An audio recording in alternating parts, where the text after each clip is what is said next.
je vais vous partager quelques endroits où le Seigneur a déjà mis sur mon cœur, ou en tout cas où j'ai discerné. Parce que si c'est le Seigneur qui l'a dit, on ne peut plus discerner derrière, parce que si c'est le Seigneur qui l'a dit, on ne peut pas remettre ça en question. Donc je vous dis juste ce que j'ai sur le cœur, voilà, parce que ça reste évidemment sujet à discernement, comme toute parole prophétique. Accueillez tout et retenez ce qui est bon, n'est-ce pas? Hein? Donc on va rester dans cet esprit-là. Donc j'ai sur le cœur différentes choses qui peuvent être des messilotes en Europe. Et c'était un peu ça dont je voulais parler maintenant. Donc voilà, ça c'est une route qui se trouve en Europe, c'est une ancienne voie romaine. Voilà. Allez, le premier slide, ce sont les routes fluviales. Alors les routes fluviales, c'est hyper important. Pourquoi? Là, vous voyez évidemment la carte d'Europe avec les différents grands fleuves, parce que j'imagine que les plus petites rivières, c'est un peu compliqué de les représenter.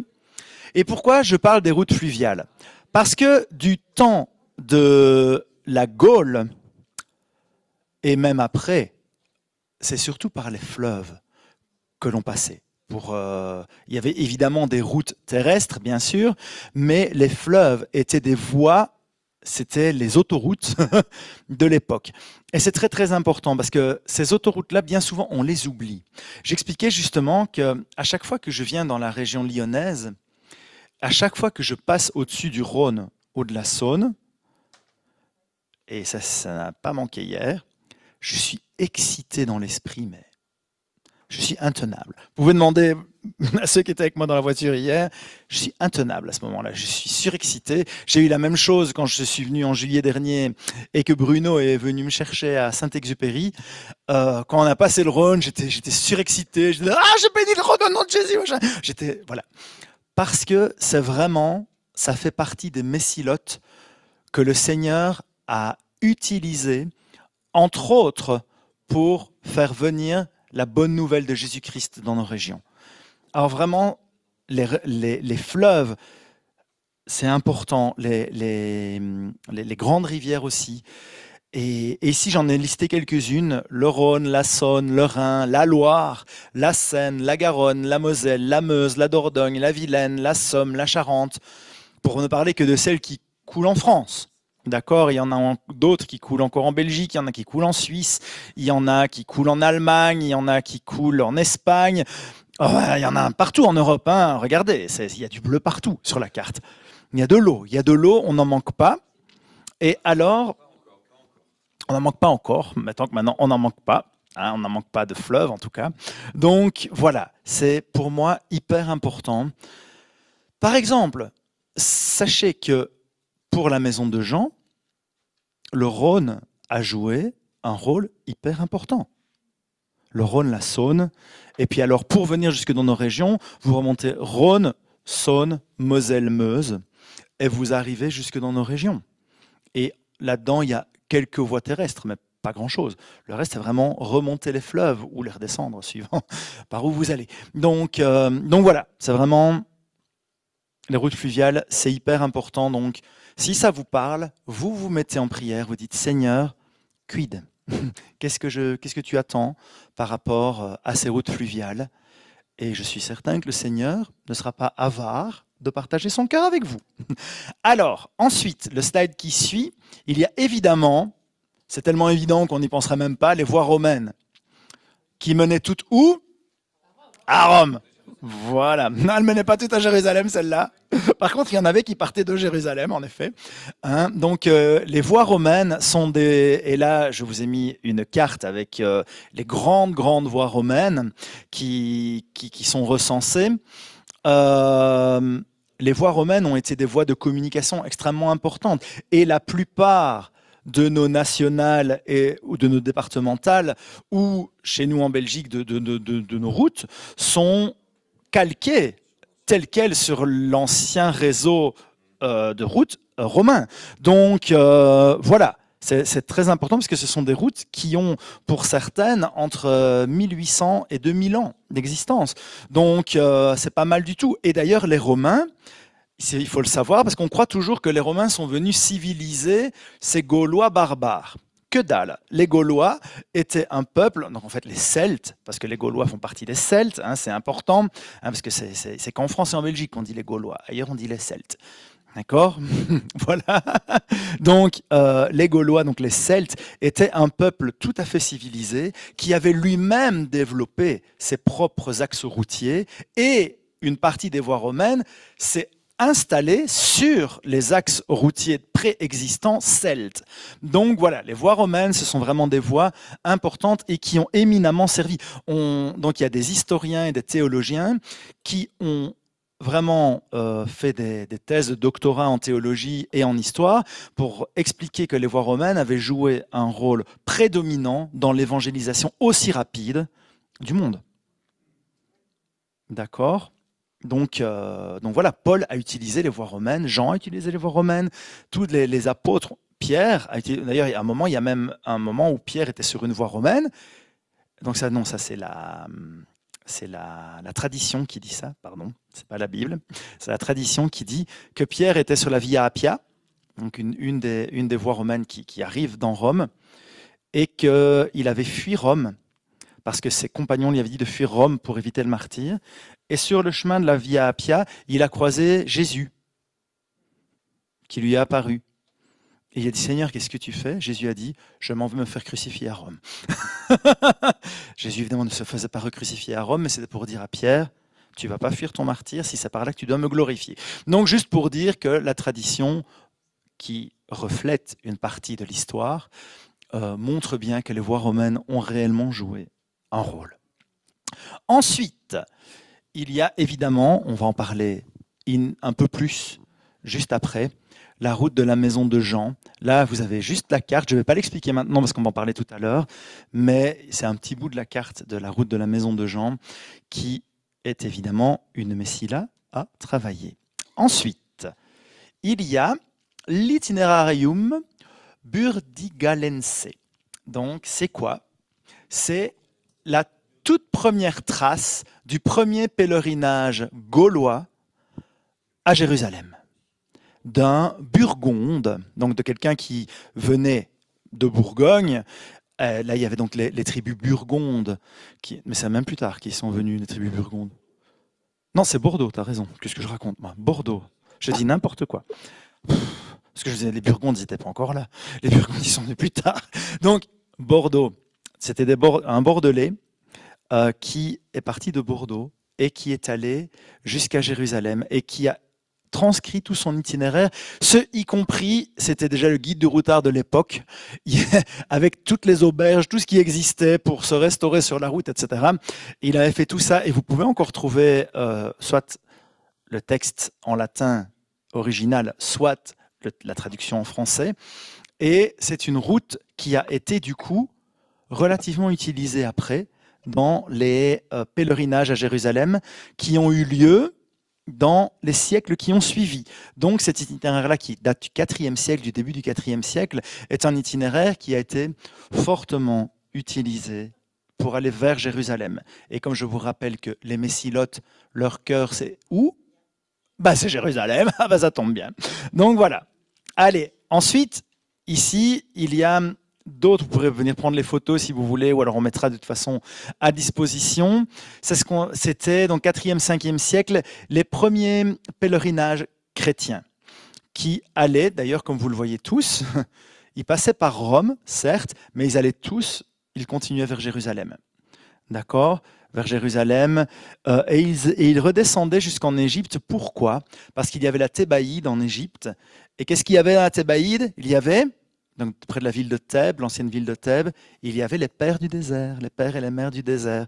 Et les pères et les mères du désert avaient une influence jusque dans nos contrées, donc les vôtres, mais encore plus loin les nôtres, et des gens se déplaçaient il y en a qui se sont déplacés depuis Trèves en Allemagne pour aller voir des pères et des mères du désert. Il y en a qui se sont déplacés depuis les îles britanniques. Donc, voilà. Ça va, donc ce sont ici des chemins de pèlerinage, vraiment, donc 4e, 5e siècle, assez anciens, et qui ont été frayés. Donc, assez important.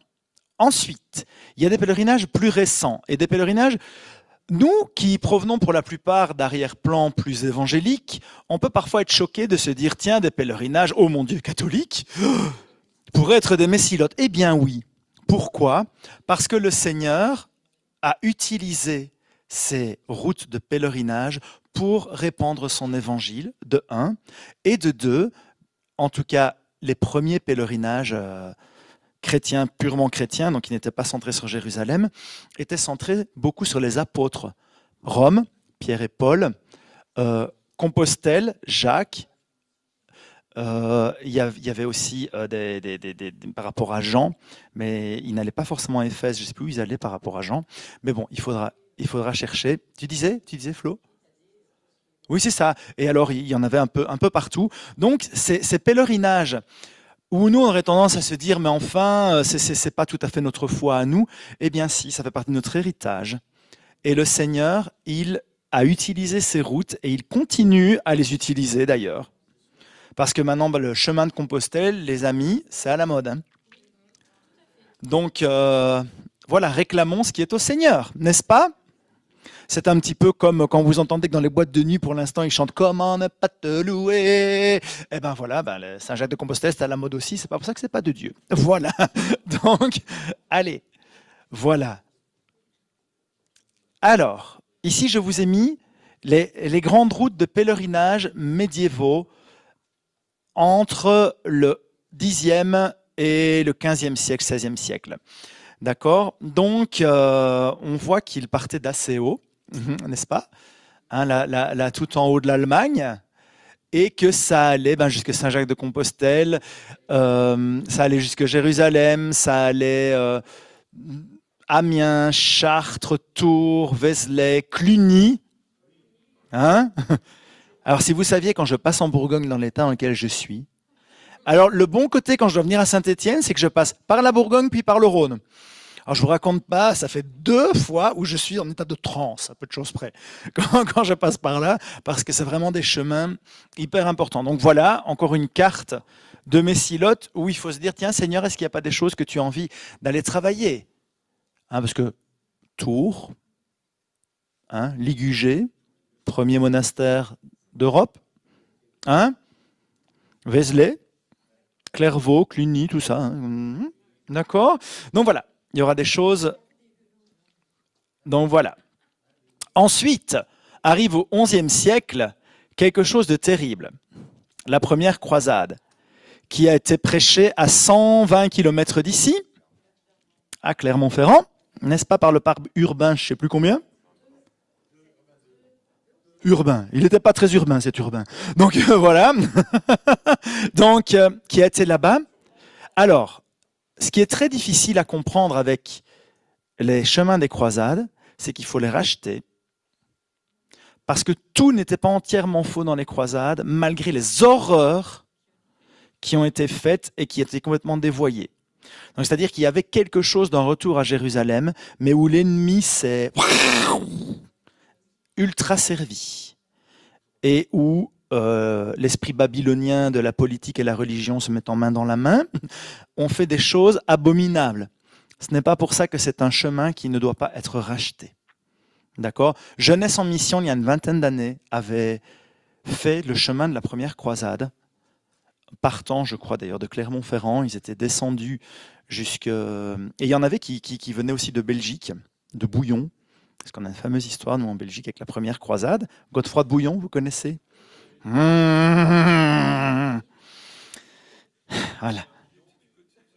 Eh ben, Godefroy de Bouillon, il habite à 1 heure de chez moi. Voilà, il habitait à 1 heure de chez moi. Il y a longtemps. Et si vous voulez tout savoir, donc moi je viens de la très sainte et honorée ville de Liège, n'est-ce pas? Où le Seigneur a dû me délivrer de l'esprit principautaire, parce que c'est une principauté. Et que quand ça s'appelle principauté, ben ça en garde certains aspects, n'est-ce pas? Donc voilà, tout ça pour vous dire que la principauté de Liège a été la principauté qui a, avec Toulouse, tiens donc, c'est bizarre qu'on soit connecté avec Melki à Toulouse, la principauté de Liège a été le pourvoyeur d'argent de Godefroy de Bouillon.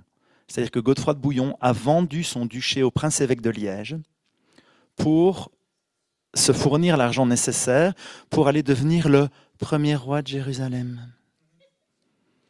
D'accord ? D'ailleurs, si vous regardez le beau blason de la ville de Liège, il y a dessus le blason du duché de Bouillon. Parce que Bouillon appartient à la principauté de Liège.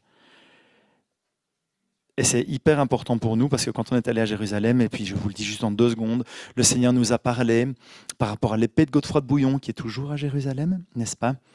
Et tout ce que nous devions faire en tant que Liégeois pour aller racheter ce qui s'est passé là-bas. Mais ce n'est pas encore fait. Donc voilà, mais c'est pour vous dire donc, que cet itinéraire de la première croisade et des croisades qui ont suivi d'ailleurs, parce qu'il n'y en a pas eu qu'une malheureusement, ça a duré des siècles cette histoire, sont des chemins à racheter et que le Seigneur peut transformer en messilotes. Voilà. Alors on continue. Il y a évidemment... Pardon, excusez-moi. André nous a fait un repas qui était vraiment bon. Et du coup, voilà, j'ai dû le manger un peu vite. Donc, j'ai un peu le hoquet, je suis désolé. Donc, il y a évidemment les anciennes routes de commerce. Là, c'est une photo qui est prise d'un livre sur les principales routes de commerce du Moyen-Âge. Et alors, dessus, il y a des différents commerces. Il y a le commerce des métaux, le commerce des poissons, le commerce de l'étain, le commerce des citrons, le commerce du vin qui passait par ici, le commerce des étoffes. Enfin voilà, il y a plein de choses. Donc, toutes ces... Un petit peu comme la route de la soie, c'était une route de commerce à la base, hein. Et le Seigneur en a fait une messila, et une fameuse messila. Donc, des routes de commerce qui existaient ici, les amis, le Seigneur les a vachement utilisées. Parce que nous, nos contrées ont été entre autres évangélisées par des commerçants qui avaient eux-mêmes été évangélisés, qui sont venus de contrées lointaines et qui sont venus évangéliser la France, la Belgique, la Suisse, etc. D'accord ? Allez, on continue. Ici, je vous ai mis des routes très anciennes, des routes antiques, donc l'Antiquité, ça on en a parlé beaucoup, mais même préhistoriques.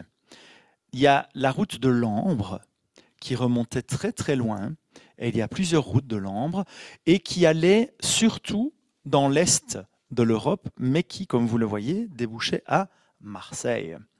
Donc, il y a des choses là-bas dans la route de l'Étain, c'est une des plus anciennes voies commerciales de l'Europe, ainsi que la route de l'Étain. Et je sais que le Seigneur a parlé à Noémie à propos de la route de l'Ambre, toi, c'est ça, hein? Mais il y a aussi la route de l'Étain. Il y avait plusieurs routes de l'Étain. Vous en voyez plusieurs ici qui sont représentées. Et elle passait ici aussi. Donc voilà, tout à fait. Donc c'est des routes super importantes qui font partie des messilotes que le Seigneur a utilisées. Donc il y a du taf, hein, les amis, même s'il y a déjà des choses qui ont été faites. Ensuite, il y a les routes de mouvement de l'esprit. Donc dans l'histoire, un truc auquel je suis fortement allergique, c'est certains collèges bibliques, quand ils vous enseignent l'histoire de l'Église. L'histoire de l'Église s'est développée du 1er siècle jusqu'à Constantin. Ensuite, il y a un saut quantique de Constantin à la Réforme, il ne s'est rien passé. N'importe quoi. C'est n'importe quoi. Le Seigneur a œuvré de tout temps.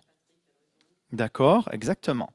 Donc, voilà, il est extrêmement important qu'on récupère toutes ces tâches aveugles que nous avons dans certaines de nos églises par rapport à l'histoire de l'Église et que l'on puisse aller travailler dans tous ces différents mouvements de l'esprit qui ont eu lieu.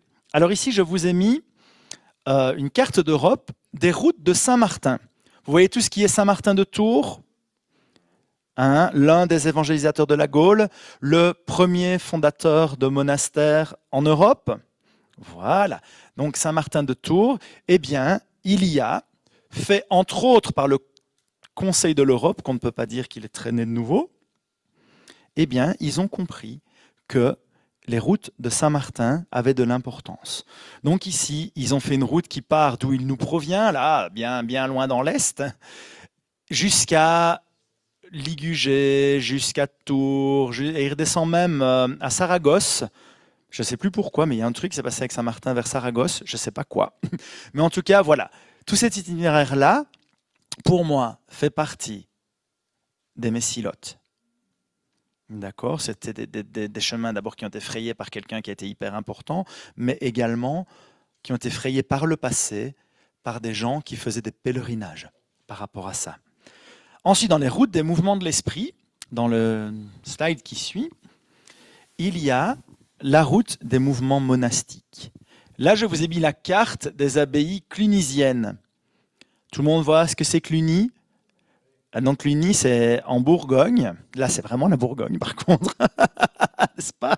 Alors Cluny, c'est en Bourgogne. Et c'était la plus grosse abbaye qui existait en Europe, je dirais même au monde. Elle était, à un moment, on l'appelait la deuxième Rome, pour dire l'importance qu'elle avait. Les abbés de Cluny avaient une influence phénoménale sur toute l'Europe, sur les têtes couronnées, sur les différents gouvernements. C'était des gens incroyables. Et en fait, à Cluny, avant en tout cas que ça ne tourne en eau de boudin, à Cluny, ils avaient reçu ce don de la Laus Perennis. C'est quoi la Laus Perennis? C'est la louange perpétuelle.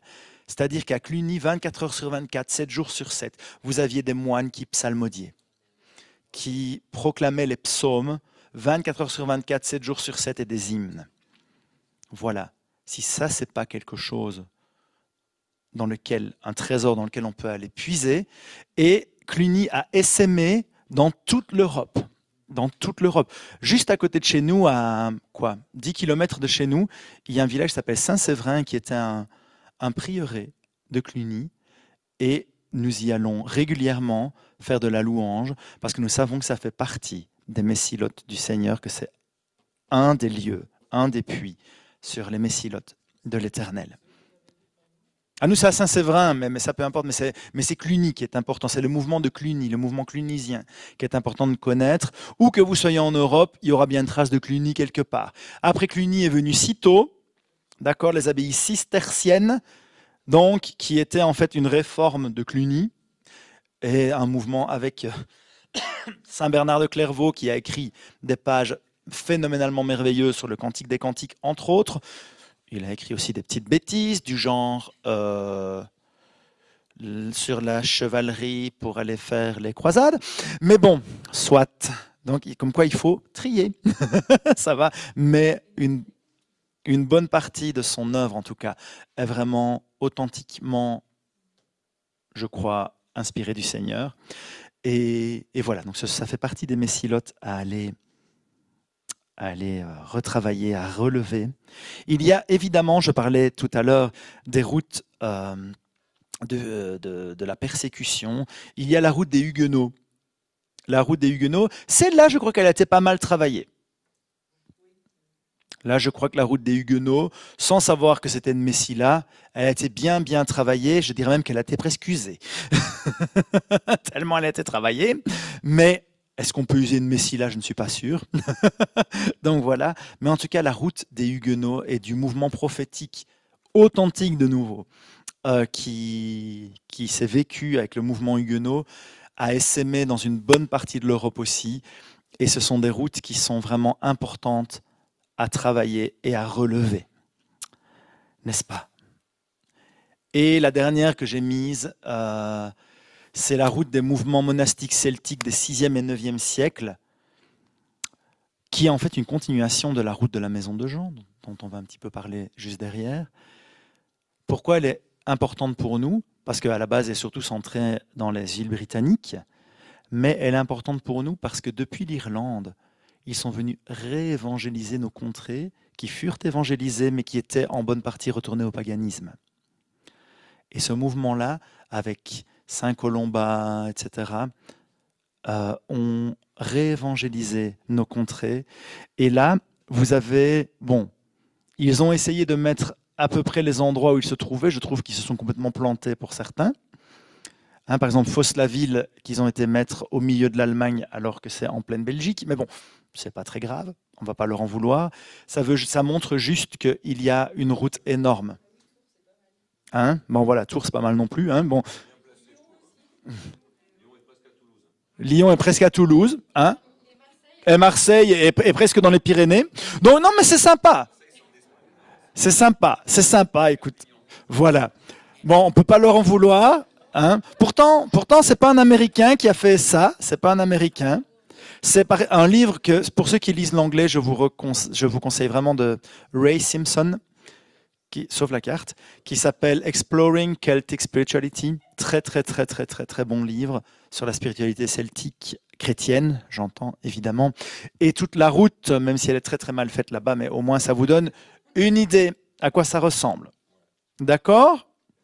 Voilà. Donc là, c'était pour vous donner quelques exemples de messilotes dans notre Europe à travailler. Certaines l'ont déjà été, d'autres pas du tout. Donc s'il y a, dans les exemples que je vous ai donnés, des choses qui vous ont touché, demandez au Seigneur. Demandez au Seigneur aussi qu'il vous connecte, parce qu'il y a peut-être des gens qui sont déjà en train de travailler sur ces routes-là, vous ne le savez pas. Donc voilà, que le Seigneur vienne vraiment ouvrir nos cœurs par rapport à ce qu'il veut faire, par rapport à tout ça. D'accord? Des questions sur ce que je viens de partager? Non, c'était juste des exemples, mais bon, au cas où.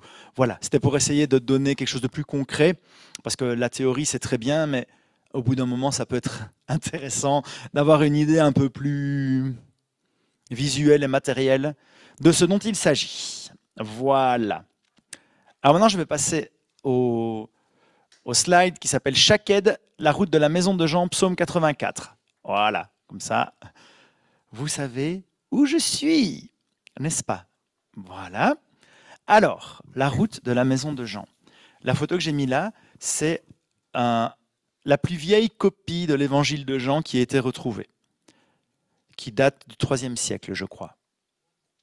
Deuxième ou troisième? Troisième siècle. Donc voilà, c'est un petit bout, comme ça, juste pour dire que la route de la maison de Jean, c'est ancien, mais ça, vous vous en doutez. Alors, slide suivant. Comment m'est venue cette idée? Je vous ai dit que je vous le partagerai un petit peu. Comment m'est venue cette idée de cette route de la maison de Jean qui doit être relevée? Donc je vous avais expliqué qu'on était à Jérusalem, qu'on a vécu cette chose où il y avait beaucoup d'orientaux qui étaient là, d'extrêmes orientaux, des Chinois, des Coréens, etc. Et où Rick, bien qu'il ne s'en souvienne pas, nous a dit qu'il n'y avait pas grand-chose pour les Occidentaux. Vous vous rappelez? Puis après, on a eu cette vision donc, de la route d'Isaïe 19 avec l'accotement oriental qui commençait à émerger, mais l'accotement occidental qui, lui, par contre, était vide. Donc voilà, et qu'il fallait le construire. Donc ça, c'est une chose. Ensuite, je vous ai dit que je m'étais promené une fois dans les bois avec mon épouse. Et cette fois-là, il m'est arrivé quelque chose de bizarre. Bon, avec moi, on a l'habitude que ça puisse paraître bizarre. Mais, donc je vous ai dit que le Seigneur m'avait parlé d'Isaïe 49, vous vous rappelez? Que j'allais juste lire le verset 11, qui est avant le verset 12. Voilà. Hein, mais ça n'a pas été la seule chose qui s'est passée. Au moment où le Seigneur m'a dit ça, juste après, je suis tombé dans une vision éclair qui a duré le temps d'un pas. Réellement le temps d'un pas, parce que Caro n'a même pas remarqué que j'avais eu une vision. C'est vraiment le temps d'un pas. Donc le temps de... Voilà, je ne sais pas combien de temps ça dure un pas, mais ce n'est pas très long. Et pendant cette vision-là, c'est comme si le Seigneur avait étendu le temps, parce qu'évidemment le temps il peut l'étendre, lui, il n'y a pas aucun souci avec ça. Et il est venu, on a eu toute une conversation que si je dois vous la relater, je prends un quart d'heure à vous la relater. Et ça s'est passé sur le temps d'un pas. Et quand j'ai eu fini ce pas, j'ai dit à Caro, « Mon amour, j'ai compris. » Et elle m'a regardé et m'a dit, « T'as compris quoi ?» C'est ça, de quoi tu parles? Si, on parlait de ce qu'on a vécu à Jérusalem, on parlait de la difficulté de la maison de prière qui était à ce moment-là en train de s'écrouler, qui n'était pas encore tout à fait écroulée. Vraiment soit. Et pendant cette vision-là, je vous la fais court, vraiment, le Seigneur m'a dit, est-ce que tu crois que j'ai de la suite dans les idées? C'est pour ça que je le dis souvent. J'ai dit, oui Seigneur, je crois que tu as de la suite dans les idées. Je n'allais pas lui dire non quand même, hein, j'aurais pas osé. Donc, et là je vous ai mis plein d'images qui représentent les choses dont il m'a parlé. Donc il y a en haut une dame qui est couchée sur sa face, qui est en proscunéo. on appelle ça. Donc c'est de la prosternation complète, parce qu'on a vécu tout un moment où le Seigneur nous a appris, grâce à un ministère, comment il s'appelle encore? Paul Harrison, voilà, je ne sais pas si vous l'avez connu, il ressemble un petit peu au Père Noël avec une grande barbe comme ça. Et Paul Harrison, en fait, il venait et il enseignait le proskuneo, c'est-à-dire, bon, il enseignait d'une façon parfois un petit peu radicale, que c'était la seule façon de bien prier, mais ce n'est pas vrai. C'est pas la seule, mais c'est une des façons de prier, et qui est cette prosternation. Et c'est pour ça que vous me voyez parfois, et je suis complètement étendu sur le sol. C'est pas parce que tout d'un coup je suis fatigué, ou ni que je me suis pris un repos dans le Saint-Esprit, c'est pas ça. C'est juste que je me prosterne de tout mon long devant le Seigneur, parce que c'est ça, quand la Bible dit se prosterner, c'est ça.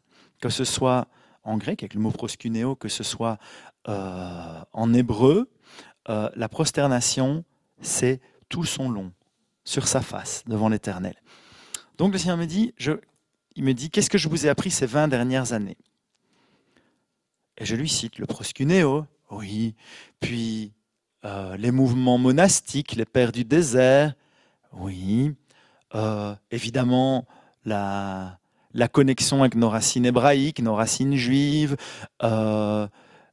Jérusalem, Israël, oui, puis l'adoration prophétique, hein, les petites bannières que vous voyez là, bon, toutes ces choses-là. Et je lui fais toute l'énumération de tout ce qu'on a, en tout cas de ce que je me rappelais, que le Seigneur nous avait parlé. Et il me dit, tout ça c'est lié. Et je dis, ah, tout ça c'est lié. Oui. Et au moment où il me dit, tout ça est lié, il y a une carte qui s'ouvre devant les yeux et qui était à peu près cette carte que vous voyez là. Donc où on voit une partie du Moyen-Orient, où on voit l'Europe. Évidemment une partie de l'Afrique qui est là en dessous. Et de cette carte-là, et là je vais te demander, je crois que tu vas devoir faire jusqu'à ce que les flammes n'apparaissent plus. Vas-y, tu fais tac, tac, tac. J'ai vu des flammes s'allumer comme ça sur toute la carte.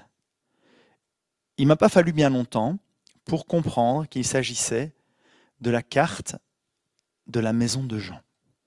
Parce que je ne connaissais pas encore très bien la maison de Jean à l'époque, mais je savais en tout cas qu'il y avait quelque chose dans l'héritage de l'apôtre Jean qui avait évangélisé nos nations, qui était parti de Jérusalem, qui était passé par la Turquie, par Éphèse, par Smyrne, qui avait sauté jusqu'à Lyon, qui était remonté jusque même dans les îles britanniques, et qui était ce chemin, mais vous connaissez ici, hein, vous avez déjà beaucoup entendu parler. Et le Seigneur m'a même dit qu'il y avait un deuxième chemin de la maison de Jean, que moi j'avais... Enfin vous le savez sûrement, voilà. Et le deuxième chemin, il fait un petit détour par l'Égypte, tout simplement. Donc il part toujours de Jérusalem, il passe par la Thébaïde, en Égypte, par les pères du désert, et puis il remonte par Jean Cassien, oui c'est Jean Cassien, à Marseille, qui est venu implanter la spiritualité des pères et des mères du désert, qui sont des héritiers directs eux aussi, de la maison de Jean. Et puis par Jean Cassien, il y a une autre route, mais qui a rejoint la première route, hein, qui s'est faite. Et cette route de la maison de Jean, le Seigneur m'a dit, oui, je crois vraiment que c'est lui qui me l'a dit, il est temps que la route de la maison de Jean soit réouverte. Il est temps que la route de la maison de Jean soit relevée. Et j'ai dit, ok Seigneur, il faudra que tu me parles maintenant, parce que la route de la maison de Jean doit être relevée, c'est très gentil, mais ça veut dire quoi? Et là, la vision s'est arrêtée. Puis il m'a parlé d'Isaïe 19, etc. Mais tout ça, je vous en ai déjà parlé. Tout ça, le temps d'un pas. Puis j'ai dû tout réexpliquer à mon épouse. Et ça a pris des heures, par contre, après. parce que j'essaie de lui redéballer tout ce que... Mais voilà, ça touchait à tellement de choses que voilà. Et la route de la maison de Jean, je vais essayer de vous parler à partir du psaume 84. Vous vous rappelez tout à l'heure, Tom a utilisé le psaume 84. Et on va spécifiquement aller étudier les versets 4 à 8. Donc, les versets 4 à 8 montrent un cheminement pour recevoir la révélation des messilotes, les routes du royaume, et spécialement les routes de la maison de Jean. D'accord, je vais relever 3 points dans ce passage-là, qui, moi, me paraissent importants et qui permettent d'aborder les messilotes d'une façon saine, me semble-t-il, et surtout celle de la maison de Jean. Allez, c'est parti. On va lire le psaume 84, versets 4 à 8. « Mais moi, je soupire après tes autels éternels, Maître de l'univers, mon roi et mon Dieu. Heureux ceux qui habitent ta maison, ils peuvent te célébrer sans cesse. C'est là. Heureux ceux qui trouvent leur force en toi, ils trouvent dans leur cœur des chemins tout tracés. Lorsqu'ils traversent la vallée des pleurs, tu peux le mettre, Noémie. Lorsqu'ils traversent la vallée des pleurs, ils la transforment en un lieu plein de sources, et la pluie la couvre aussi de bénédictions. Leur force augmente pendant la marche, ils se présentent devant Dieu à Sion. » Donc on va étudier ce passage-là, qui n'est pas très long, ensemble, et qui parle des messilotes. Alors, pourquoi ça parle des messilotes? Parce que quand il dit « ils trouvent dans leur cœur des chemins tout tracés », le mot « chemin », c'est messilote. Chemin tout tracé, très exactement, c'est messilote. Donc là, on apprend déjà quelque chose sur les messilotes, c'est que ce sont des chemins tout tracés. C'est-à-dire des chemins qui ont été tracés par qui? Par Dieu. Ce n'est pas nous qui inventons ces routes, c'est le Seigneur qui les a toutes tracées pour nous.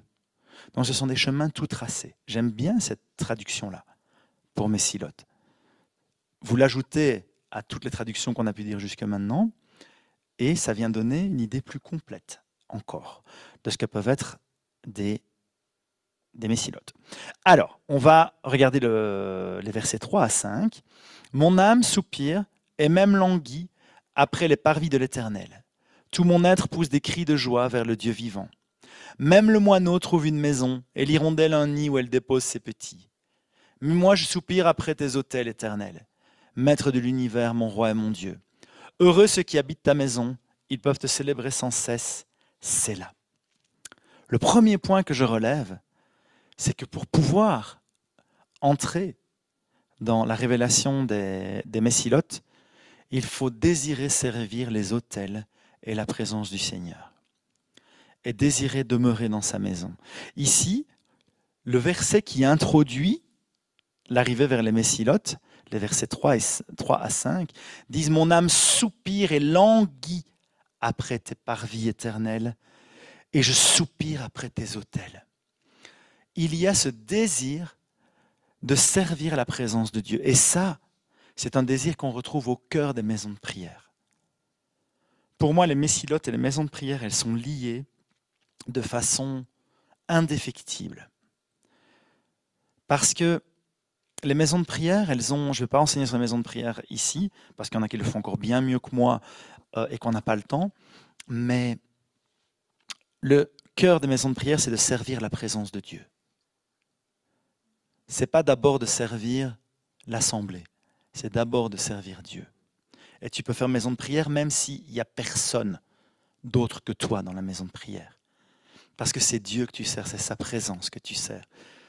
Un jour, comment il s'appelle, mince, qui faisait Isaiah 19 Watch. Steve Carpenter explique que quand il est arrivé à Jérusalem pour servir, donc Steve Carpenter, c'est un gars qui avait un ministère de louange ultra reconnu aux États-Unis, où il y avait des centaines et des centaines de personnes qui venaient à chaque fois qu'il faisait la louange, etc. Et puis le Seigneur l'a appelé à Jérusalem dans les maisons de prière. Et la première fois qu'il est allé à Jérusalem, il avait pour tout public 2 dames âgées. Et lui. Et il s'assied derrière son piano, c'est lui qui raconte ça. Et il dit, Seigneur, c'est pour ça que tu m'as appelé des États-Unis? Et le Seigneur, en gros, lui a dit dans son cœur, tais-toi et fais ce que je te demande de faire. C'est-à-dire m'adorer et me servir ma présence. Donc, il l'a fait. Et à la fin de sa watch, donc de sa veille, une des 2 dames est venue et lui a dit, jeune homme, j'aimerais bien vous dire quelque chose. Il a écouté gentiment et la dame lui a dit, quand vous vous êtes assis au piano, j'ai clairement entendu une foule d'anges qui étaient dans la pièce et un d'eux qui disait aux autres « Chut, il va commencer ». Donc, quand on fait maison de prière, on n'est jamais tout seul. Amen. Voilà, ça c'est juste pour encourager les gens qui pourraient être découragés par rapport à leur appel de maison de prière qui peut parfois être rude. Alors, donc, l'autre chose que j'apprécie aussi, et ça va parler à Flo parce que c'est une des choses qui l'a touché par rapport à chaque aide, c'est cette phrase qui dit « Même les moineaux trouvent une maison et l'hirondelle un nid où déposer leurs petits. Mais moi, je soupire après tes autels. » Ça me fait directement penser à Jésus qui dit « Le Fils de l'homme n'a même pas une pierre où poser la tête. » C'est-à-dire que le psalmiste ici, c'est les fils de Corée, ils reconnaissent qu'ils sont pèlerins sur la terre. Ils disent oui, même les animaux ont leur tanière, hein, c'est ce que Jésus dit, hein, les renards ont leur tanière, mais le Fils de l'homme n'a même pas une pierre où poser la tête. Eh bien, il y a cette attitude-là, ici qu'on retrouve dans ce psaume 84, de se savoir pèlerin temporaire sur cette terre. Et qu'on est là, non pas pour nous attacher aux choses de ce monde, mais pour être comme Abraham, qui, et ça c'est l'Épître aux Hébreux qui le dit, qui a sillonné le monde, parce qu'il avait en tête une demeure éternelle. Amen. Donc voilà, ici, je trouve que dans le psaume 84, on retrouve ça dans cette phrase toute simple. Même les moineaux ont une maison, l'hirondelle un nid où elle dépose ses petits, mais moi, je soupire après tes autels. Amen, je vais arrêter de parler de ce verset-là parce qu'il me parle de trop. Mais bon, quand on a cette attitude de soupirer après les autels de l'Éternel, donc servir sa présence, ça provoque un Sélah. Et c'est pour ça que j'ai mis ce mot en évidence, un Sélah. Parce que tout le monde dit Sélah, c'est pause. Oui et non. C'est pas aussi pauvre que ça.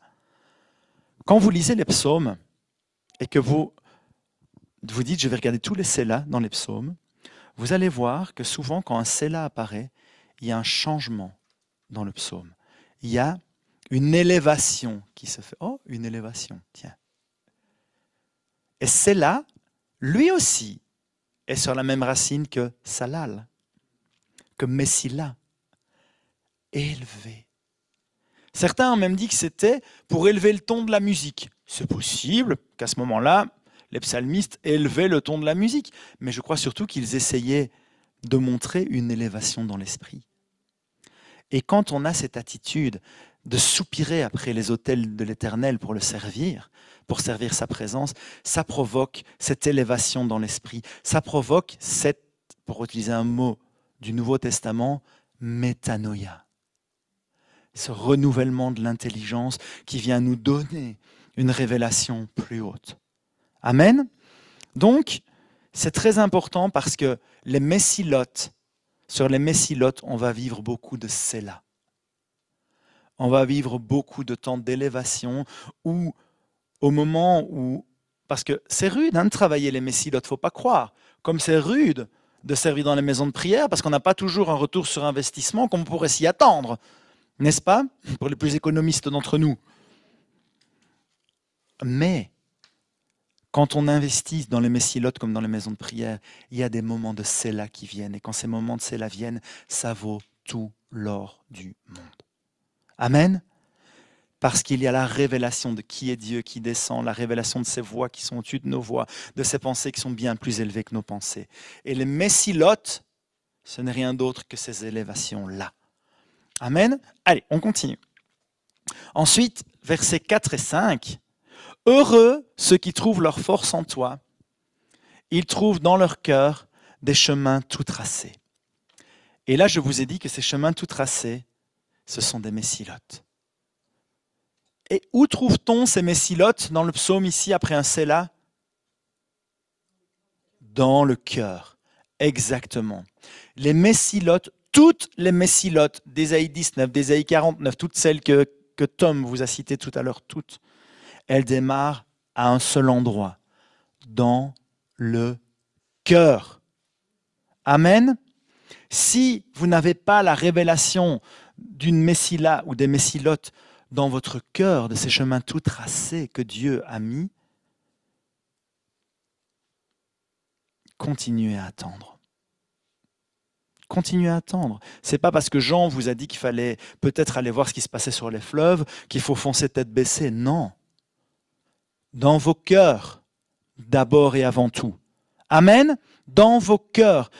Découvrir les routes intérieures, les routes du cœur. Les chemins de l'intériorité. Et ça, c'est des mots qui font peur dans nos milieux charismatiques. Je ne sais pas pourquoi. L'intériorité. Oh, attends. Si tu ne vis pas des temps où tu entres dans ta chambre, où tu fermes la porte derrière toi et où ton Père t'attend dans le secret, mais sur quoi elle est basée ta relation à Dieu? Sur l'onction du prédicateur? Sur l'onction du groupe de louanges? N'importe quoi.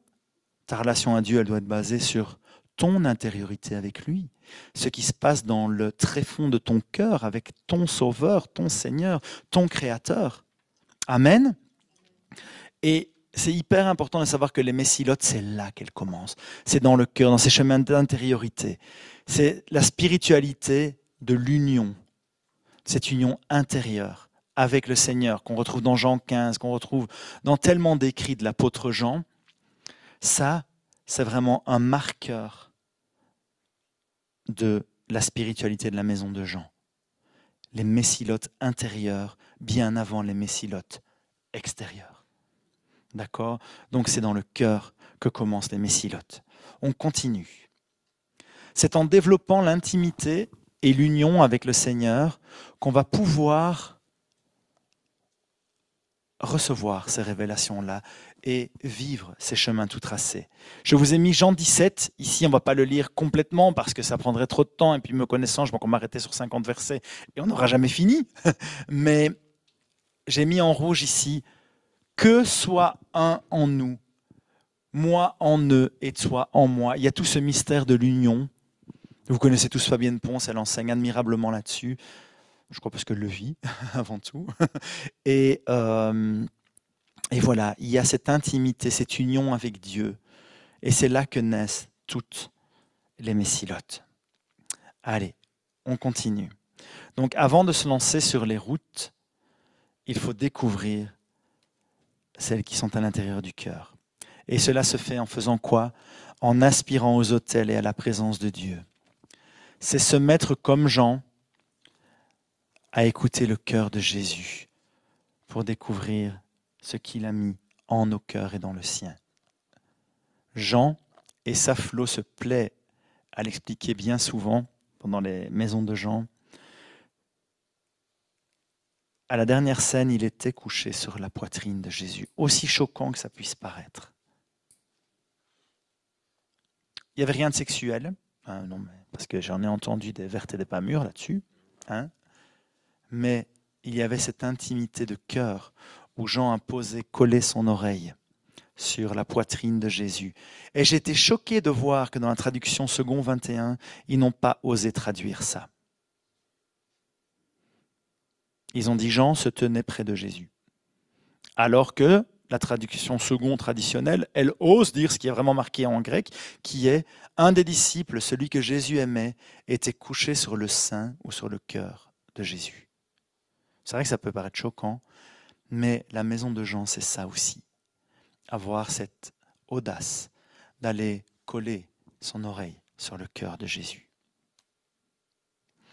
Ensuite, le verset 7 dit, donc quand ils trouvent leur force en toi, ils trouvent des messilotes, des chemins tout tracés dans leur cœur.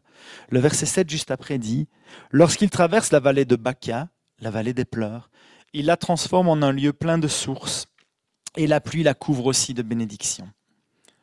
Une fois que tu as découvert ces messilotes intérieures, le point numéro 3, c'est d'aller incarner ces messilotes sur la terre. Mais c'est le point 3, ce n'est pas le point 1. Le point 1, c'est aspirer aux autels de l'Éternel et à sa présence. Le point 2, c'est découvrir ces messilotes, ces chemins intérieurs. Le point 3, c'est aller les incarner sur la terre. Parce que si vous devez aller vivre, je vous ai dit, les messilotes, c'est quoi? C'est l'adoration, l'intercession, la réconciliation et le relationnel.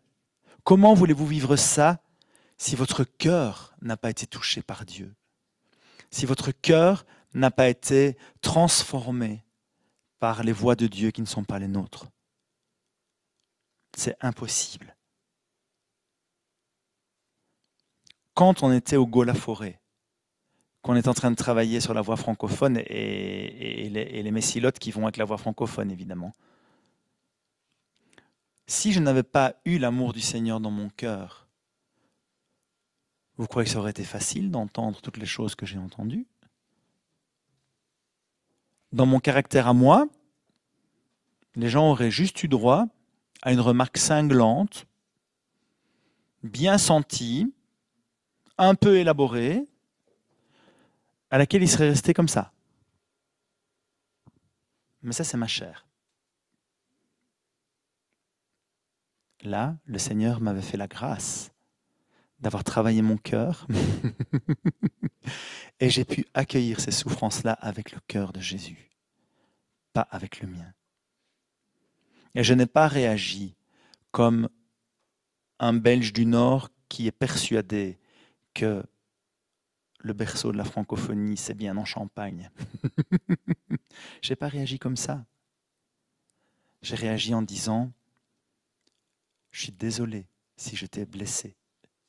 En disant ça, ce n'était pas mon propos. Et j'ai écouté ce qui m'a été dit et on a pu aller vers une réconciliation là-dessus. Le débat n'est pas encore tranché. Intellectuellement, je vous l'avoue. Mais ça n'a pas empêché de fonctionner ensemble et de vivre des choses merveilleuses après dans la réconciliation. Tout ça pourquoi? Parce que tant moi que la personne en face avait été capable de laisser ces messilotes du cœur être avant l'incarnation des messilotes sur terre. D'accord? Allez, on continue. Donc, incarner les messilotes dans des lieux physiques. Parce qu'ici, il est bien marqué un lieu particulier. La vallée de Baca, c'est pour ça que j'aime bien les traductions qui laissent le nom. Parce que si on met la vallée des pleurs, tout de suite, on pense, oui, mais c'est un lieu symbolique. Non, la vallée de Baca, elle existe. La vallée de Baca, elle existe. Elle est au Moyen-Orient, elle est près d'Israël, elle existe. Et c'est un lieu bien concret.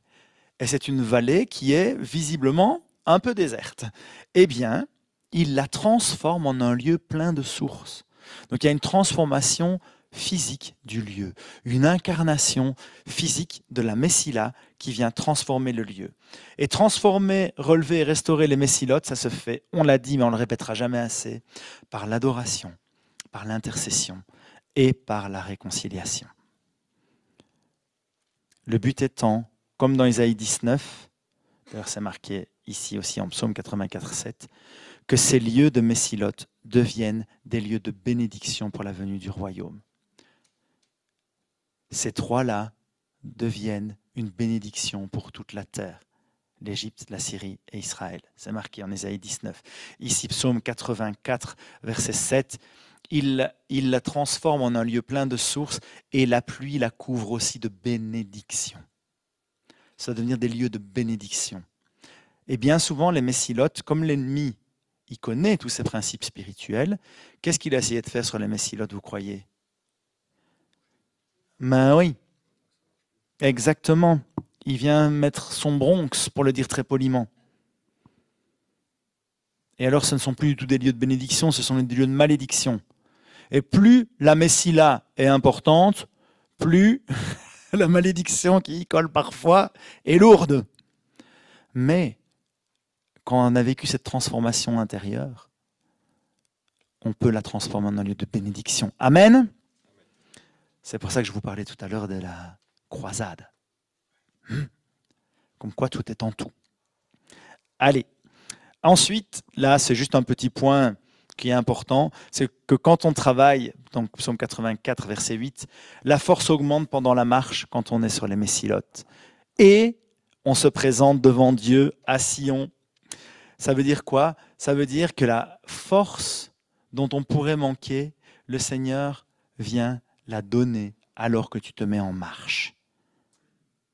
D'accord? Ça s'appelle le Upside Down Kingdom, où tu dois, donc ça veut dire le royaume sans dessus-dessous, le royaume paradoxal, où tu dois mourir pour vivre, où tu dois t'abaisser pour être élevé, et ben où tu dois marcher quand tu es fatigué pour retrouver la force, voilà, c'est comme ça. Ça fait partie de ces choses que le Seigneur a mises en place, à mon avis, pour éviter que notre cerveau ne prenne le dessus. Donc voilà. Et ce qui est important, c'est que la force là-bas, chayil, en hébreu, ça peut représenter donc la force au sens où on l'entend, mais aussi la puissance, la compétence, la richesse et même l'armée. Et ça, c'est important. C'est-à-dire que le Seigneur, même si tu n'as pas toutes les compétences pour aller travailler ta messila ou les messilotes qui te met à cœur, c'est lui qui va pourvoir. Et il te donnera la compétence, et s'il ne te la donne pas à toi, il mettra quelqu'un sur ta route qui, lui ou elle, a cette compétence. Donc voilà, ça c'est super important. Donc, point crucial, les messilotes du cœur incarnés sur la terre mènent où? À Sion, comme toutes les messilotes. Et ici c'est encore marqué, ils se présentent devant Dieu où? À Sion. Donc c'est pas moi qui suis monomaniaque, c'est Dieu. Ça va? Parce qu'on va dire, ouais, tu ramènes-toi à Sion, ben, c'est pas de ma faute. C'est pas moi. C'est si vous n'êtes pas d'accord, vous allez trouver l'auteur. Enfin, peut-être pas l'auteur, mais vous allez trouver l'inspirateur. Et vous allez le lui dire. Écoute, je te trouve un peu monomaniaque sur Sion, tu me fatigues. Vous arrangerez avec lui, d'accord? Pas avec moi. Moi, je suis que le perroquet qui répète, d'accord? Et on n'engueule pas le perroquet, on engueule les gens qui lui ont appris. Voilà. Donc, la route de la maison de Jean commence dans les cœurs, émane à Sion et mène à Sion. Donc ça vient de Sion et ça retourne à Sion. Un va-et-vient. Et d'ailleurs, c'est ce qu'on remarque avec la maison de Jean. La maison de Jean, ça a commencé à Sion, c'est monté jusque dans les îles britanniques. Et de là, ils ont réentamé un retour vers Sion. Ils n'en étaient pas conscients, mais ils sont redescendus dans le sens sud-est. Mais ça a été arrêté. Ça a été arrêté parce que le christianisme celtique a été coupé net. Parce qu'on a imposé à la place un christianisme qui n'était pas mauvais, qui était le christianisme plutôt romain et le monachisme bénédictin, qui n'est pas un mauvais monachisme. Si vous connaissez le monachisme bénédictin, ce n'est pas un mauvais monachisme. Sauf qu'une expression authentique de la maison de Jean n'a plus pu exister, malheureusement. Donc voilà. Allez, on va aller très rapidement maintenant, pour pouvoir faire une pause après. Je vais vous donner quelques caractéristiques de la route de la maison de Jean. Je vais juste les citer, d'accord? Je ne vais pas aller dans les détails. Vous n'avez qu'à venir au week-end maison de Jean et l'autre week-end maison de Jean et à toutes les petites maisons de Jean et toutes les grandes maisons de Jean et tout ce qui pourrait exister. Voilà, si vous voulez approfondir le sujet. C'est ça, dès qu'il y a écrit Jean, vous y allez. Voilà, ça va? Bon, discernez quand même, hein, les amis. Bon, alors... Je vous cite comme ça les uns derrière les autres. Ce sont des communautés orientées vers le prophétique et des communautés de voyants. D'accord? On va pas, j'en ai déjà parlé moi-même, il y en a d'autres qui en parlent, parce que les communautés qui émanent de l'apôtre Jean, Jean il a quand même été celui qui a ramené l'Apocalypse, hein, au hasard, défendu par Irénée de Lyon aussi, d'ailleurs. Cet Apocalypse qu'on voulait virer de nos Bibles, hein, mais Irénée de Lyon a dit que dalle on garde, jamais on vire ça, on le garde, et c'est quand même que des visions. Ok, donc c'était quand même très orienté, prophétique et voyant. Il y avait des démonstrations d'esprit et de puissance. Ok, l'apôtre Jean, ce n'est pas marqué dans la Bible, mais c'est marqué dans la Vita de l'apôtre Jean. Il s'est un jour pointé à Éphèse. Je crois que c'est dans le temple de Diane, je ne sais plus, dans un des temples à Éphèse, où il est arrivé, il a posé sa main sur l'autel là-bas, et il a dit, au nom du Dieu d'Abraham, d'Isaac et de Jacob, je ne sais plus trop bien ce qu'il a proclamé, n'empêche que le temple s'est écroulé. Voilà. Donc, si ça, ce n'est pas des démonstrations d'esprit et de puissance, c'est quand même pas mal. Hein. Martin de Tours, qui est un des héritiers, il allait dans les villages gaulois, il faisait abattre les chaînes sacrées où il y avait les druides et leur divinité qui se trouvaient dans les chaînes sacrées. Et un jour, les druides ne voulaient évidemment pas abattre. Et puis, je ne sais pas comment il a terminé comme ça, mais il a terminé en disant « Ok, attachez-moi devant l'arbre et coupez l'arbre. Si l'arbre me tue, c'est que vous aviez raison. S'il ne me tue pas, c'est que mon Dieu a raison. » Et alors évidemment, ils ont entaillé l'arbre évidemment avec l'entaille du côté de Martin de Tours pour que ça tombe vers lui, hein, ce qui est bien logique. Et Martin était donc devant, stoïque, à mon avis, il va faire enfin, moi j'aurais fait ça en tout cas, parce que je ne vois pas très bien ce que j'aurais pu faire d'autre, parce que j'aurais pas été capable de prier en français, ça c'est sûr. Et tu vois, et à un moment l'arbre il a fait et au moment où ça arrivait vers lui, ça fait bah, et c'est parti de l'autre côté, et ça a détruit la maison du druide. Sans le druide dedans, juste la maison. Et évidemment, tout le village s'est converti. Voilà, donc ça c'est l'héritage de la maison de Jean, de démonstration d'esprit et de puissance. C'est kiffant quand même. Moi je ne sais pas si j'oserais, mais c'est kiffant. Donc voilà. Ensuite, il y a, et ça c'est encore des mots qui font peur dans le milieu, une grande sensibilité mystique et monastique. Mystique, ça veut dire quoi? C'est qui aspire à vivre les mystères de Dieu. Vous comprenez le mystère de la Trinité, vous? Même moi non plus. Mais c'est bien pour ça qu'on appelle ça un mystère. C'est pour ça qu'on n'a pas envie de le vivre. Eh bien, un mystique, c'est ça. C'est quelqu'un qui a faim, qui a soif d'entrer dans les mystères de Dieu sans toujours les comprendre. Ensuite, le mouvement monastique, c'est, n'en déplaise, je le dis bien haut, bien fort, les maisons de prière, c'est un mouvement monastique. Punt. Et si ça ne plaît pas aux gens, ils n'ont qu'à apprendre ce que c'est le monachisme et ils diront « Oh mon Dieu, les maisons de prière, ça ressemble quand même fort, fort, fort au monachisme. » Bah oui, forcément, c'est monastique. D'accord? Bon, je ne vais pas m'étendre là-dessus parce que sinon je vais parler 1 heure et ça ne va pas aller. Mais voilà. Ensuite, très important, la maison de Jean est connectée à ses racines hébraïques. Irénée de Lyon explique que Polycarpe, suivant par là le modèle de Jean, célébrait Pessah, célébrait la résurrection du Jésus-Christ à Pessah, et qu'il suivait les fêtes de l'Éternel. Et d'ailleurs, Jean, il y a vraiment une injustice totale. La plupart des Juifs croient que l'évangile de Jean est complètement antisémite. Parce que, c'est vrai, il y a l'expression « Jésus dit aux Juifs, il dit aux Juifs, il dit aux Juifs », et c'est complètement sorti de son contexte. Parce que quand Jean disait « Jésus dit aux Juifs », il parlait des Judéens. Il parlait des gens qui étaient en poste à Jérusalem, qui étaient de la tribu de Juda, qui étaient là-bas, et qui vivaient dans ce lieu qui appartenait à la tribu de Juda, et qui étaient très différents des Galiléens. Mais les Galiléens, au sens où on entend le mot juif maintenant, ils étaient juifs. Hein, je vous rappelle. Bon. Donc, donc voilà, c'est sortir de son contexte. Jean est tout sauf antisémite. Jean, la maison de Jean, elle est ultra connectée à ses racines hébraïques. Amen. Donc voilà. Ça, c'est vraiment des caractéristiques que je voulais vous donner sur la maison de Jean. Alors sur cette messie-là de la maison de Jean, on doit vivre, comme je vous l'ai dit, un séla, une métanoïa qui va changer nos façons de voir, nos façons de faire et nos façons de vivre. La maison de Jean, c'est d'abord une famille qui manifeste de l'amour et des relations authentiques. C'est dans l'évangile de Jean, au chapitre 13, que Jésus dit « Aimez-vous les uns les autres ». Jean n'arrête pas de dire dans ses épîtres « Mes petits-enfants, aimez-vous ». Ardemment. Non, c'est ça, Jean il dit « Mes petits-enfants, aimez-vous ». Donc, mes petits-enfants, ça veut dire qu'il avait un cœur paternel pour eux, donc c'était bien une famille. Et aimez-vous, ça veut bien dire ce que ça veut dire. D'accord? Il est évident ici que Paul, Pierre sont tout aussi importants que Jean. On parle juste d'une sensibilité ici.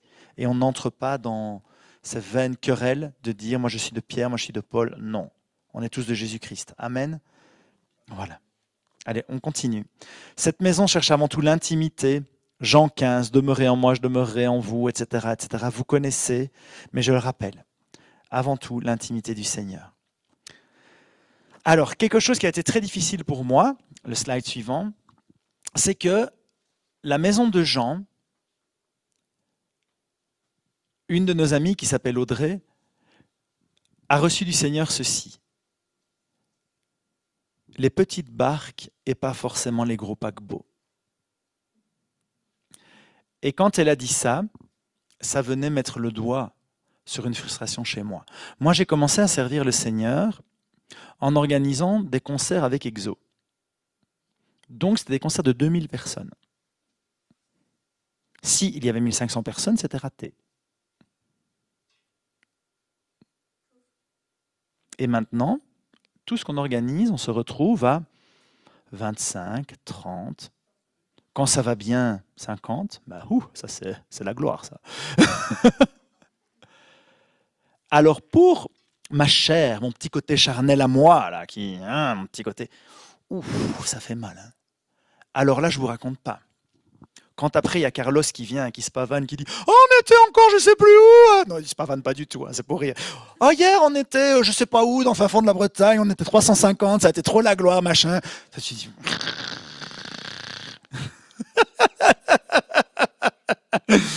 Mais c'est parce que lui, c'est son appel à Carlos. Amen. Donc lui, c'est logique que ça se passe comme ça. Il va y avoir les 20 ans de Paris, tout est possible. Ça va être blindé massacre, là, avec 2000 personnes. Non, 1000. 1000. Enfin, en tout cas, il a dû diviser le truc en plusieurs parce qu'il je crois qu'il y a trop de monde au bout du compte. Donc, et tu te dis, et nous, quand on vient parler de la maison de Jean, ou quand on vient parler des Vessilotes, et le Seigneur dit, mais non. L'appel de Carlos, c'est l'appel de Carlos. Ton appel à toi, c'est ton appel à toi. Et de quoi? Et il est dans la maison de Jean, évidemment. Et quand il vient dans la maison de Jean, il vit très bien le fait qu'on soit 50. Et il trouve ça très chouette. Parce qu'il est dans l'onction. Mais j'expliquais juste, moi, ma position à moi. Je parle de Carlos, aucun souci. Vraiment, c'est moi qui avais des problèmes avec ça. Et je disais Carlos, parce que Carlos, c'est un ami de mes parents, c'est machin, c'est tout ce que tu veux. Donc forcément, son exemple est tout le temps devant mes yeux. Donc voilà, c'est simplement ça. Et quand Audrey a prophétisé l'onction de Jean, c'est les petites barques et pas forcément les gros paquebots, j'ai dit oui, ça c'est juste. Vous savez, on a parlé des routes fluviales. Les gros paquebots, ils ne passent pas. Il faut les petites barques pour aller rejoindre tout. Amen. Et l'onction de la maison de Jean, elle fait des choses extrêmement fructueuses, mais qui ne sont pas toujours visibles au sens charnel du terme. Et ça, chez moi, c'est une métanoïa dont j'ai vraiment besoin. J'ai vraiment besoin de me dire que la maison de Jean, c'est être fidèle dans les petites choses. C'est aller avec ses petites barques, faire ce que le Seigneur te demande de faire. Quand l'abri part faire ses voyages bien ciblés, ils n'y vont pas avec tambour, trompette, si, parfois des chauffards, mais ils n'y vont pas sur place. Mais ici, vous ne faites pas une publicité monstrueuse en disant « Venez tous avec nous à tel endroit, on va aller faire du shigibaba tant qu'on peut là-bas sur cette place très stratégique. » Non. Vous écoutez ce que le Seigneur vous dit, vous vous préparez, vous y allez. Et la plupart du temps, 99,99% du monde charismatique n'a aucune idée de ce qui se passe. Et ça fait partie de l'onction de la maison de Jean. Jean, ce n'est pas celui qui... il est marqué nulle part qu'il avait des réunions avec des foules partout, alors que c'est dit pour plein d'autres. C'est dit pour Paul, c'est dit pour Philippe, c'est dit pour plein de monde. Pour Jean, c'est jamais dit. Ça ne veut pas dire qu'il n'en a jamais eu, j'en sais rien. Mais en tout cas, c'est jamais dit. Même pour Pierre, c'est dit 3000 personnes. Sa première prédique de Pierre, 3000 personnes. Paf. Jean, c'est jamais dit. Et je crois qu'il y a quelque chose de cet ordre-là. Et on avait reçu une parole qui est de nouveau donnée par Audrey, qui était que durant ce week-end, le Seigneur allait venir nous travailler dans l'humilité des profondeurs. Et ça m'a vachement parlé. J'ai aucune idée de ce que ça veut dire. Mais quand elle l'a dit, ça a vibré dans mes entrailles. Voilà, donc Audrey, c'est une dame qui est vraiment impliquée dans l'intercession pour chaque aide et qui n'a pas pu venir. Mais elle a... Ces deux phrases qu'elle nous a données récemment m'ont beaucoup aidé. Pas forcément les gros paquebots, mais plutôt les petites barques, d'une part, et cette humilité des profondeurs. Donc voilà, je vais en rester là pour la route de la maison de Jean. Si vous voulez aller plus loin sur la maison de Jean, il y a des ressources. Je montre là-bas parce qu'il y a la pub. Donc voilà. Mais cette messie-là de la maison de Jean, elle a commencé à être travaillée. Mais il y a encore beaucoup de travail à faire. Beaucoup, beaucoup de travail à faire. Et pourquoi c'est important, j'ai oublié de dire. La messie de la maison de Jean, pourquoi elle est importante? Est-ce que vous avez remarqué que nos efforts d'évangélisation ne portent pas toujours le fruit que nous attendons? Qui a déjà remarqué ça? On met plein de stratégies en place et gloire à Dieu, il y a quand même du fruit. Merci Seigneur, parce que sinon, vraiment, on pleurerait beaucoup, beaucoup, beaucoup, beaucoup. Mais c'est parce qu'en fait, on a une vision très pétrinienne et très paulinienne d'amener l'évangile. Alors que la terre de la francophonie européenne, elle a vibré au message de la maison de Jean, qui est le même message. Jésus est le Seigneur, le Sauveur, le Fils de Dieu, le Fils d'Abraham, le Fils de David, le Fils de Marie. C'est le même Yeshua, c'est le même salut qui est offert, mais avec une sensibilité différente. Et quand la maison de Jean est venue évangéliser nos contrées, elles ont répondu. Alors je crois que c'est important de travailler cette messie-là à la maison de Jean, parce que si on réattrape la mentalité qui collait à la maison de Jean, qui est une mentalité qui a été un peu perdue, je suis sûr et certain que nos efforts d'évangélisation dans cette mouvance-là porteront un autre fruit. Voilà, ça c'est juste une idée qui est dans mon cœur. Donc voilà. Amen. Allez, on va prendre une pause. Oui.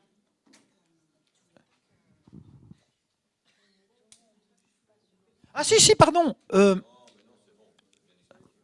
Non, mais juste en 2 mots, juste sur Saint-Étienne. Est-ce que vous pouvez juste dire en 2 mots sur Saint-Étienne, excusez-moi, puis après on prendra le quart d'heure de pause.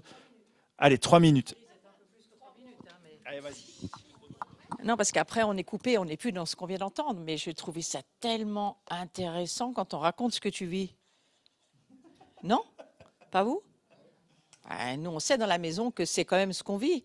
Et ici, on est une maison qui vivons les choses parce qu'on les écoute. On n'a pas forcément les mots pour dire ce qu'on vit. C'est pour ça que j'ai beaucoup aimé quand on a lu ton livre, parce que le livre m'a expliqué beaucoup mieux ce que j'avais déjà vécu.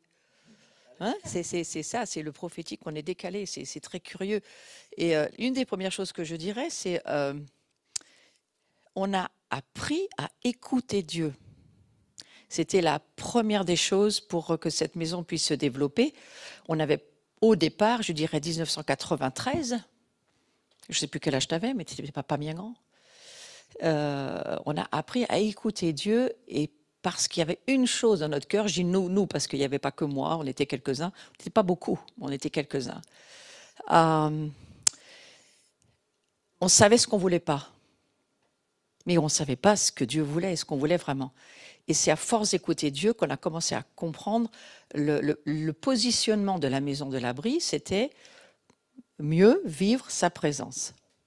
La seule chose qu'on voulait, si je reviens à, ça fait des années en arrière, qu'est-ce qui était important? La présence de Dieu.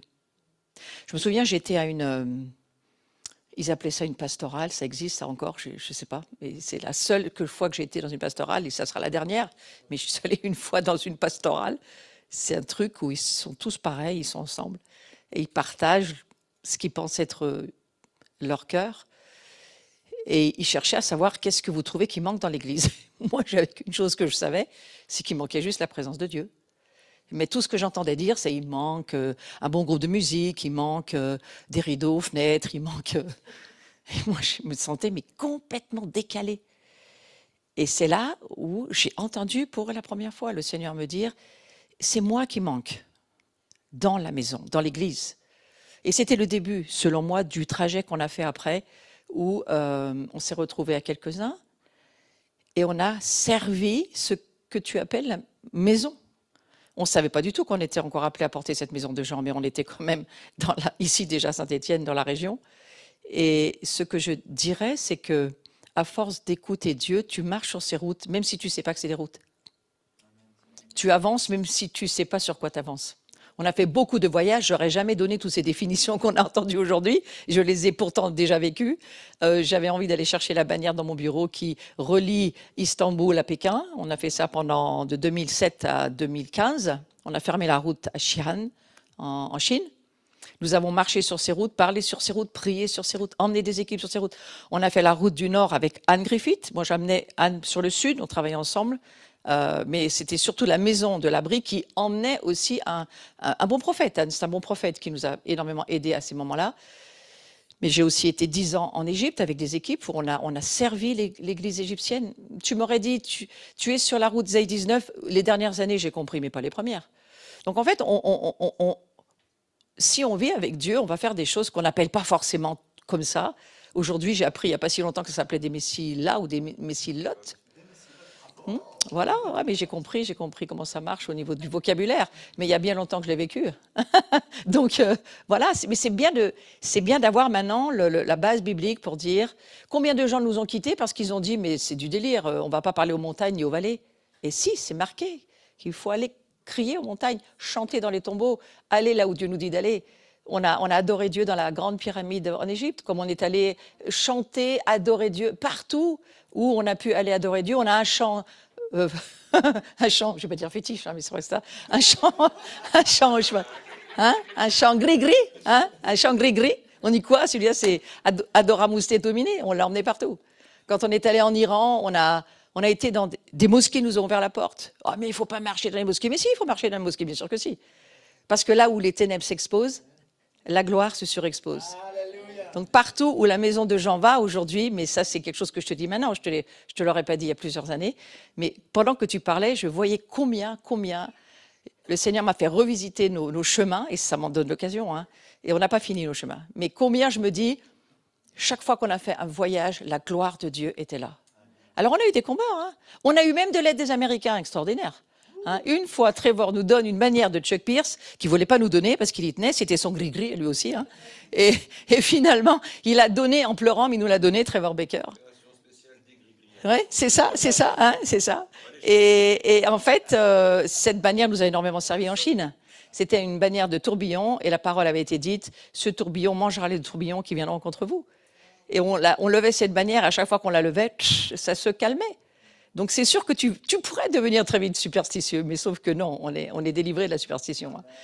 Mais il y a des actes que Dieu nous demande de faire extrêmement forts. Donc quand je t'écoutais, je me disais, mais tu peux pas mieux l'expliquer que ce que tu dis. Donc moi, je veux pas réexpliquer tout ce que tu as dit, je veux juste dire tout ce que tu as dit, moi je le vis. Et je le vis, et je vis, et je vois que c'est vrai, et je vois que la force augmente quand tu marches, tu n'en peux plus, tu te mets en route, tu obéis au Seigneur. Mais Dieu, j'ai remarqué qu'il aime les gens très affaibli parce qu'il arrive mieux à faire ce qu'il veut. Plus l'homme a de force, moins c'est facile pour Dieu. Et il va même jusqu'à nous dire, moi je ne reproduis que ce qui est mort. Et ce qui est devenu dans ma résurrection, ma réalité. Donc en fait, toutes nos morts servent à laisser les choses pour que ça devienne la réalité du Christ dans la communion et l'union de la résurrection, de l'élévation. J'ai beaucoup aimé l'élévation, je suis beaucoup sur l'élévation en ce moment. Il y a quelque chose sur l'élévation dans la maison de Jean, extrêmement important. Et quand on est parti en Malaisie, j'ai été marcher avec Bruno sur des canopies et j'ai été très, très enseignée par le Seigneur sur les chemins d'en haut. Les chemins d'en haut qui n'ont rien à voir avec les chemins d'en bas et pour lesquels une faune, une flore spéciale pousse seulement là. Et ça fait aussi partie de la maison de Jean, ça. Donc voilà, mes 5 minutes, c'est juste pour dire, Laurent aurait des centaines de choses à rajouter, j'en suis sûre.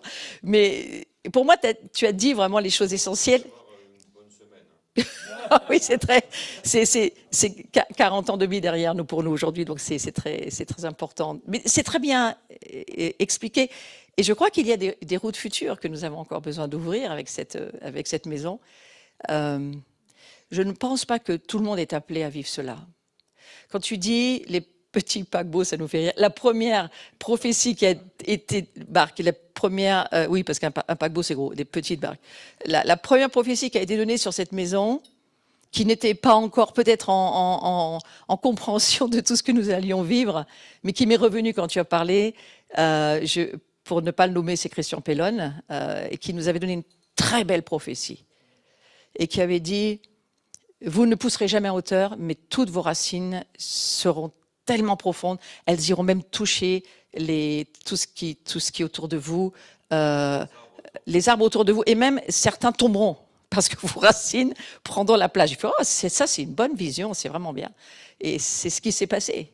On n'existe pas en hauteur, on existe en profondeur.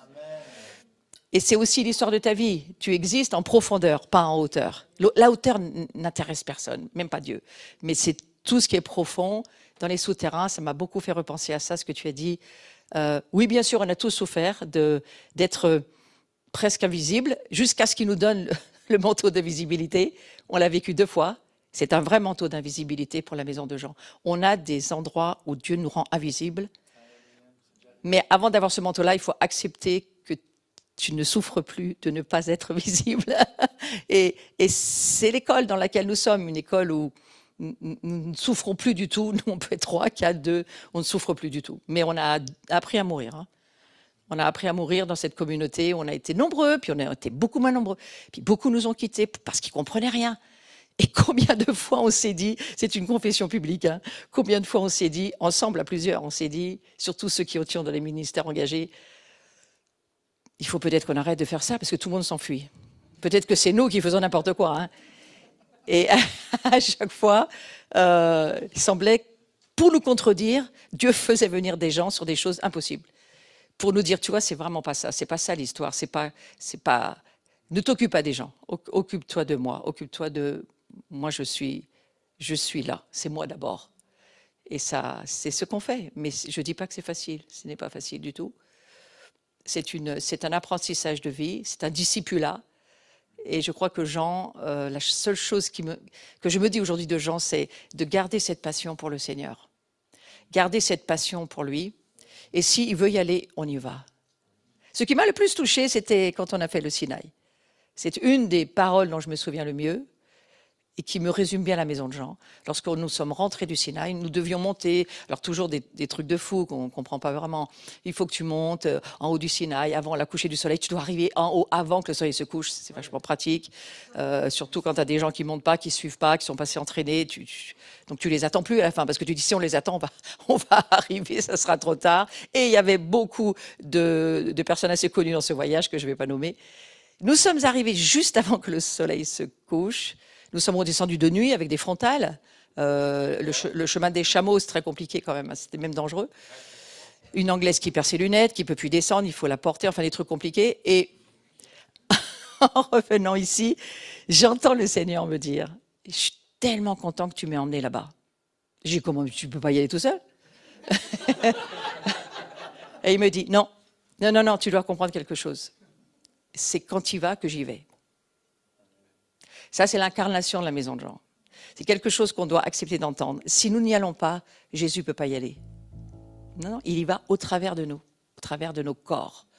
Il s'incarne pour qu'il puisse y aller avec nous. Parce qu'il est en nous, vraiment. Donc voilà, c'est comme ça que je résumerai la maison en disant, si vous n'y allez pas, Jésus ne peut pas y aller.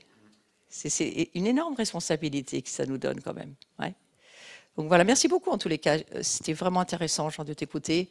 Très intéressant de faire un... Alors, bien sûr qu'il y a beaucoup d'autres routes qui nous viennent à l'esprit, mais je crois qu'effectivement, on a nos routes, on a nos chemins. Et ça a vraiment sa place dans la maison, tout ce que tu as partagé. Juste un mot, parce que la question de Jean, c'était Saint-Étienne et Lyon. Ah oui, pardon, je suis passé ailleurs. Et on a besoin d'avoir des fois des chemins qui sont des chemins qui nous expliquent, mais juste parce que pourquoi Saint-Étienne et Lyon. Hier, je partageais à Noémie quelque chose que j'ai beaucoup œuvré à ça, à essayer d'expliquer à nos frères et sœurs à Lyon. Lyon et Saint-Étienne, c'était qu'un seul département. C'était 2 villes qui ont été appelées, qui ont grandi ensemble. Saint-Étienne n'a jamais été une ville avec une grande histoire. C'était un monastère, Valbenoîte, Notre-Dame de Valbenoîte, Benoît, où la première implantation de la ville, c'est là que ça se passe, et il n'y a rien au Moyen-Âge. Hein. Franchement, au XVIe, XVIIe siècle, Saint-Étienne, c'est un château, un couvent, une rivière, et personne. Hein, il faut attendre la révolution industrielle pour que la ville grandisse, et à la révolution industrielle, il y a une association économique innée avec Lyon qui se met en place.